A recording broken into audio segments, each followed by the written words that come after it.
Bapak, Ibu, Saudara-saudari yang terkasih dalam Yesus Kristus,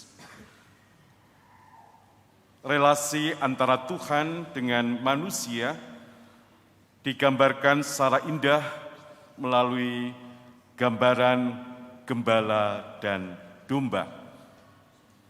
Kita melihat bagaimana sang gembala sungguh mengenal domba-dombanya, bahkan memberi nama kepada domba-dombanya.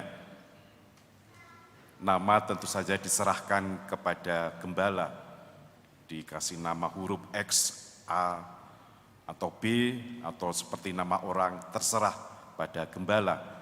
Tapi yang terpenting adalah bagaimana gembala sungguh mengenal domba-dombanya. Kemudian kita melihat juga bahwa domba-dombanya mengenal suara dan isyarat. Sehingga kalau bukan gembala yang memanggil, tentu saja mereka tidak akan mengikuti.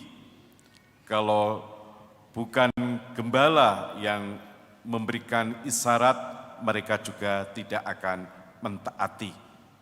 Itulah relasi yang harmonis di antara gembala dan domba. Karena apa? Karena gembala mengendaki domba-dombanya terawat, sehat, dan juga dapat hidup dengan bertumbuh dengan baik. Bapak, Ibu, Saudara-saudari yang terkasih, di sini mau mengisahkan kepada kita semua bahwa Yesus adalah Sang Gembala Agung kita.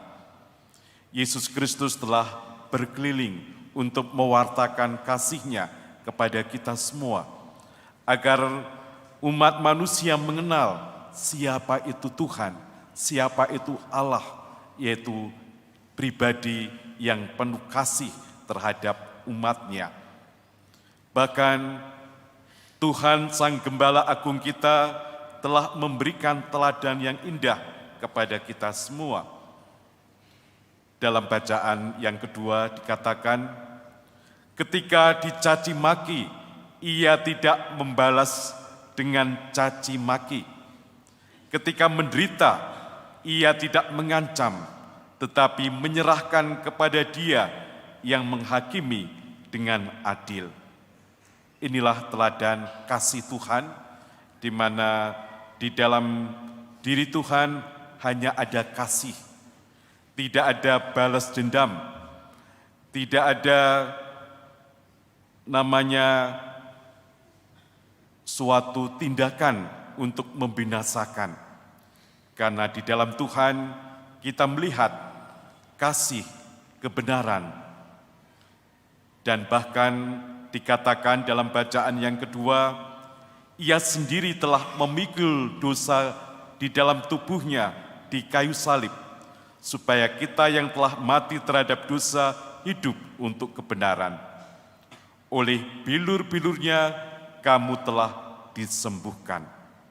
Inilah saudara-saudari yang terkasih, bagaimana Yesus sebagai Sang Gembala Agung kita telah memberikan teladan kasih. Dia telah berkorban untuk kita domba-dombanya, sehingga kita disembuhkan, dipulihkan, ditebus, dan senantiasa diberikan kasih karunia, bahkan kebangkitan abadi disediakan bagi kita umat-Nya. Oleh karena itu, Bapak, Ibu, Saudara-saudari yang terkasih, kita diajak untuk selalu datang kepada Sang Gembala Agung kita, melalui doa-doa kita, melalui bacaan kitab suci yang kita baca setiap hari. Kita diajak untuk menimba kasih dari Sang Gembala Agung kita, karena Dialah yang akan menuntun kita kepada kesejukan, ketentraman, kedamaian, dan juga kekuatan dalam menghadapi segenap tantangan hidup sehari-hari yang kita jalani sekarang ini. Kemudian yang kedua, saudara-saudari yang terkasih, Yesus sebagai Sang Gembala Agung memanggil kita menurut panggilan kita masing-masing untuk menjadi gembala. Entah itu sebagai orang tua, sebagai suami istri. Panggilan umum mengajak kita semua, baik orang tua, suami istri, diajak untuk menjadi gembala di dalam hidup berumah tangga. Bagaimana di dalam hidup berumah tangga sungguh diciptakan suasana penuh kasih, seturut dengan teladan agung yaitu Yesus Kristus sendiri. Bagaimana keluarga sungguh dibawa untuk menuju kepada pengabdian kepada Allah dan juga kasih kepada umat manusia. Dan secara khusus kita sebagai gereja Katolik, kita mengenal panggilan khusus. Maka ada kesadaran bagi kita untuk mau mendukung panggilan khusus yang ada dalam gereja Katolik, yaitu bruder, suster, frater, para imam, dan juga mereka yang secara khusus di dalam panggilan untuk mengabdi Tuhan secara total. Kita sebagai umat Allah, kita bangga sebagai gereja Katolik karena kita mengenal mereka yang total, mereka yang secara khusus mengabdi dan mempersembahkan hidupnya di dalam pengabdian kepada Allah melalui panggilan khusus.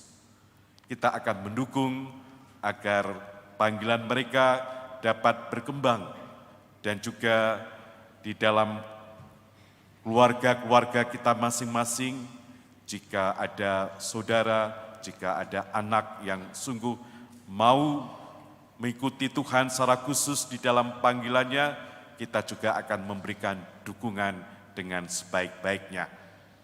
Saudara-saudara yang terkasih, di sini ada cowok-cowok ganteng ya ini ya. Ya.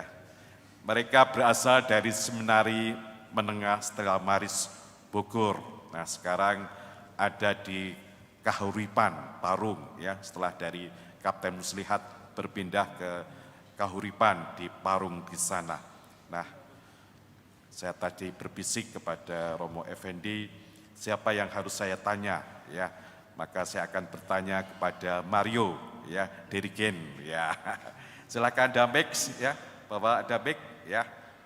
Mario, udah siap? Ya, oke. Silakan pakai mic. Ada?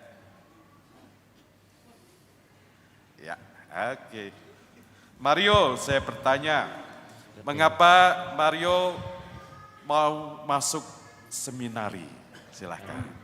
Oke, baik. Selamat pagi Romo, terima kasih atas pertanyaannya yang mendadak. Ya. Jadi saya akan sedikit cerita kenapa saya bisa masuk seminari. Pertama, saya masuk seminari karena termotivasi oleh cara hidupnya. Kan kita di seminari biasa hidup teratur gitu kan. Ya. Nah, jadi saya dari awal pengen gitu menjadikan diri saya menjadi pribadi yang teratur. Maka saya masuk seminari. Tapi lama-kelamaan kita tahu ya seminari itu kan tempat pembinaan calon imam. Lama-kelamaan ya benih panggilan itu muncul dari saya dikit-dikit. Sekarang saya kan masih kelas 2. Ya semoga dengan doa kita semua Bapak Ibu dan semua umat di Kuskon Bogor saya bisa menjadi seorang imam. Amin. Oke. Ya, masih ragu-ragu tapi kita doakan ya. Ya. Oke. Ya, ada yang bisa menjawab enggak? Kalau nanti kan menjadi seminaris tujuannya ya paling mulia itu menjadi seorang imam ya. Kalau misalnya dikirim ke Afrika di sana itu mau enggak? Kalau misalnya dikirim ke Afrika mau aja, soalnya kan keluar negeri juga kan lumayan jalan. Wah, ke luar negeri ya. Iya. Entah itu ke mana, ke luar negeri ya. Iya. Iya. Kalau di sana berjumpa dengan gadis yang cantik gimana? Kalau berjumpa sih berjumpa aja. Ya udah biarin aja. Oh ya. Oke. Nah, apa yang menjadi dukungan dari orang tua? Apa yang kamu harapkan dari orang tua bagi kamu sekarang ini? Yang jelas sekarang orang tua saya mendukung penuh kalau saya emang pengennya menjadi imam gitu. Terus pokoknya dari keluarga besar mendukung penuh lah. Kayak saya masih seminaris, setiap pulang ke rumah selalu diistimewakan gitu. Itu luar biasa tuh. Ya pokoknya keluarga mendukung penuh kalau emang saya ingin menjadi imam. Oke. Nah, dari umat apa? Dari umat Katolik untuk harapannya. Oh, kalau dari umat, nah sama halnya ketika saya pulang ke rumah, kan biasa kita dari seminari ada tugas tuh di paroki. Nah di paroki, status saya kan masih seminaris, saya udah dipanggil frater, nah itu sangat luar biasa itu. Jadi kayak, wah dipanggil frater ya padahal bukan, yaudah iya aja gitu. Oke, ya. Oke, terima kasih Mario, kita kasih aplaus kepada Mario. Nah, Bapak Ibu saudara-saudara yang terkasih, itulah sedikit sharing dari anak kita Mario yang sedang ada di seminari menengah, itu tingkat SMA dari Stremaris Bogor. Maka kita mendoakan benih-benih panggilan yang sudah ada di dalam diri mereka agar bertumbuh berkembang sehingga panggilan suci, panggilan khusus menjadi imam sungguh dianugerahkan kepada mereka. Bapak Ibu, saudara-saudara yang terkasih, marilah kita hayati panggilan suci kita untuk senantiasa mengabdi dan senantiasa taat kepada Yesus, Sang Gembala Agung kita. Cari makan, jangan bingung, makan yang sehat, makan pepaya. Yesus Tuhan Sang Gembala Agung, mari bertobat taat kepadanya. Tuhan memberkati kita semuanya.